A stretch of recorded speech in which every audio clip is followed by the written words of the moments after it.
adalah sesuatu yang alamiah, namun perilaku seks yang bertanggung jawab adalah hasil belajar. Nah, kapan seorang anak itu harus belajar mengenai seks? Apakah harus dari rumah atau harus dari sekolah? Kemudian kapan tepatnya? Usia dinikah atau justru usia belajar? Di saat pendidikan seks masih dianggap sebagai sesuatu yang tabu, ada data yang sangat mencengangkan dari Komnas Perlindungan Anak Indonesia, di mana di tahun 2013 ada peningkatan 60% jumlah kekerasan anak dibanding tahun 2012, sehingga totalnya adalah 3.023 kasus. 58% dari 3.023 kasus ini adalah kejahatan seksual terhadap anak. Pemirsa, Anda menyaksikan Lawan Bicara bukan hanya sekedar debat, tapi adu argumentasi yang bermartabat.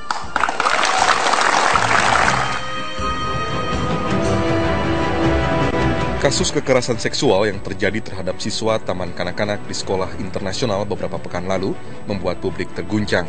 Bagaimana tidak, pekerja di sekolah yang seharusnya memberikan rasa aman bagi siswa didiknya malah menjadi terduga pelaku yang melakukan kekerasan seksual. Ketakutan para orang tua pun semakin berlebihan karena kekerasan seksual terjadi di sekolah yang bertaraf internasional yang memiliki tingkat keamanan bak istana. Lalu bagaimana dengan keamanan jutaan siswa yang hanya mampu bersekolah di sekolah biasa? Berbagai cara pencegahan pun dimunculkan oleh sejumlah pakar pendidikan agar peristiwa serupa tidak kembali terulang. Salah satunya adalah memberikan pendidikan seks sejak dini kepada anak, sehingga anak mengetahui bagian-bagian mana dalam tubuh yang harus dilindungi.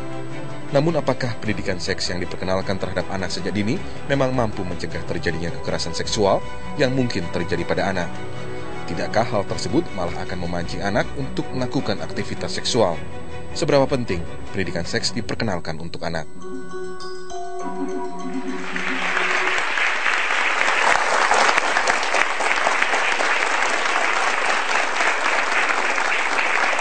Ya, bersama kami untuk membahas edukasi seksualitas sudah hadir beberapa narasumber. Sudah ada Ayah Edi, ini adalah praktisi dari parenting ya. Kemudian ada Ibu Iren F. Mungkar, pemerhati pendidikan anak. Kemudian juga ada Bapak Aris Merdeka Sirait, Ketua Umum Komnas Perlindungan Anak Indonesia atau KPAI. Dan yang satu lagi adalah Ibu Charlotte Priyatna, praktisi pendidikan. Selamat malam. Terima kasih banyak sudah hadir bersama kami. Dan Rory, kita juga memiliki tamu yang cukup banyak nih untuk membahas edukasi soal seksualitas ini ya. Ini ada 1.000 lebih. Oh enggak, namanya saja yang komunitas 1.000 guru. Teman-teman, kita beri aplaus yang meriah untuk teman-teman 1.000 guru. Ada juga dari PGRI, Persatuan Guru Republik Indonesia, dan juga ada beberapa mahasiswa, banyak sebenarnya, dari universitas mana saja? Budi Luhur dan Mercu Buana. Oke, aplaus yang meriah untuk teman-teman mahasiswa.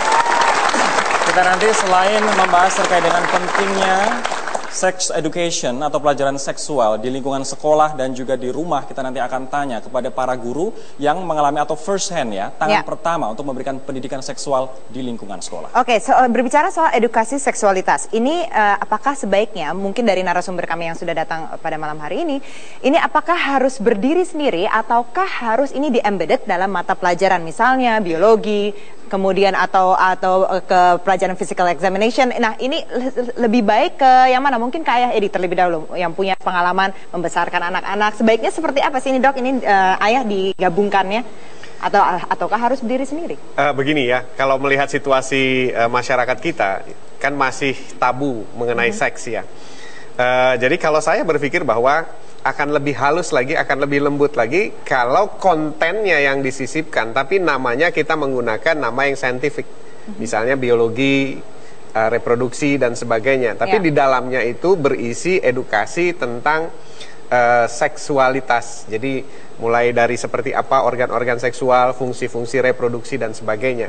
Supaya masyarakat kita nggak langsung kaget duluan gitu. Karena pengalaman saya di lapangan memberikan parenting demi parenting, kalau saya mengambil tematik sex education atau edukasi seks, maka responnya mereka pikir untuk yang awam itu adalah saya akan datang untuk mengajari anak-anak bagaimana melakukan seks. Sudah tidak senonoh aja dalam pikirannya kira-kira seperti itu. Oke, kalau Ibu Iren dari pendidikan anak sendiri, ini lebih baik apakah lebih baik berdiri sendiri ataukah tadi di-embedded aja?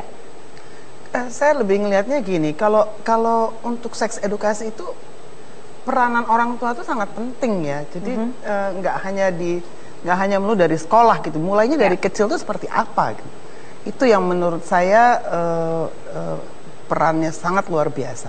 Oke, jadi harus dari rumah. Dari rumah sendiri deh. Yang setuju dari rumah ini juga Bang Aris ya, Bang Aris. Betul. Nah, kenapa dari rumah? Karena kan sekarang kebanyakan orang tua tuh berpikirnya tabu untuk berbicara soal seks di rumah. Itu yang menurut saya adalah situasi yang salah gitu ya. Karena orang tua itu adalah idola dari anak itu sendiri. Jadi apa yang disampaikan oleh idolanya sebagai orang tua itu yang akan menjadi panutan dari anak itu sendiri. Maka pendidikan katakanlah alat-alat reproduksi, mengenal organ tubuh dan sebagainya itu harus dimulai dari rumah. Jadi orang tua harus terbuka terhadap itu. Jadi tidak menganggap hal itu seks itu hanya bicara orang dewasa. Anak juga boleh bicara tentang seks karena dia punya alat-alat reproduksi yang justru dia ingin tahu, ingin bagaimana dia menjaga dan melindungi kesehatan reproduksinya. Ya. Gitu. Jadi harus dimulai dari rumah gitu. Nah, Ibu Charlotte, Anda praktisi pendidikan dan Anda melihat sekarang kenyataannya banyak yang sudah telat. Akhirnya harus sekolah yang turun tangan untuk bisa mengajarkan soal edukasi seks ini. Bagaimana Anda melihat ya? Apakah memang sekolah nih saat ini harus benar-benar sudah harus terjun untuk sex education? Iya, jadi masyarakat kita ini kan masyarakat yang memang tabu begitu ya bicarakan soal seks. Jadi jangan mengharapkan orang tua yang akan ambil peran ini. Jadi harus sekolah. Jadi dalam hal ini ketika sekolah menjelaskan kepada anak-anak secara langsung juga parenting kepada orang tua. Baik. Jadi bisa berjalan simultan antara orang tua dengan sekolah. Rory, harus sekolah nih ternyata yang mengambil alih. Nah, Anda bersama guru-guru dan juga orang-orang yang saat ini masih berada di sekolah maupun universitas. Mungkin ada pertanyaan dari mereka. Kita coba tanya dari teman-teman PGRI terlebih dahulu. Mungkin ada perwakilan yang akan memberikan pendapatnya. Baik, menurut Anda, siapa yang bawa mic, Ibu? Oke, kita beri kesempatan Ibu yang berjilbab hitam terlebih dahulu. Ibu namanya siapa, Bu? Nama saya Bu Siti Hadijah. Bu Siti, menurut Anda seberapa penting pendidikan seksual ini dimasukkan ke dalam kurikulum? Dan apabila menurut Anda penting, dipisahkan ke dalam mata pelajaran sendiri atau digabungkan dengan mata pelajaran yang sudah ada, Bu? Terima kasih atas waktu yang disediakan untuk mewakili teman-teman guru. Yang saya ingin tanyakan adalah mengenai sex education ini, bisa Kak, pertanyaan pertama saya baru menanyakan, bisa nggak diintegrasikan dalam kurikulum TK? Itu yang pertama.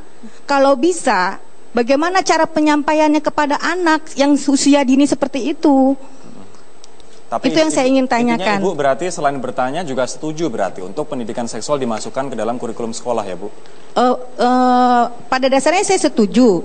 Tapi dengan cara bagaimana memasukkannya atau penerapannya kepada anak yang masih dini seperti itu, yang mereka itu kalau tentang seks ya, pendidikan seks itu mereka sangat tabu sekali.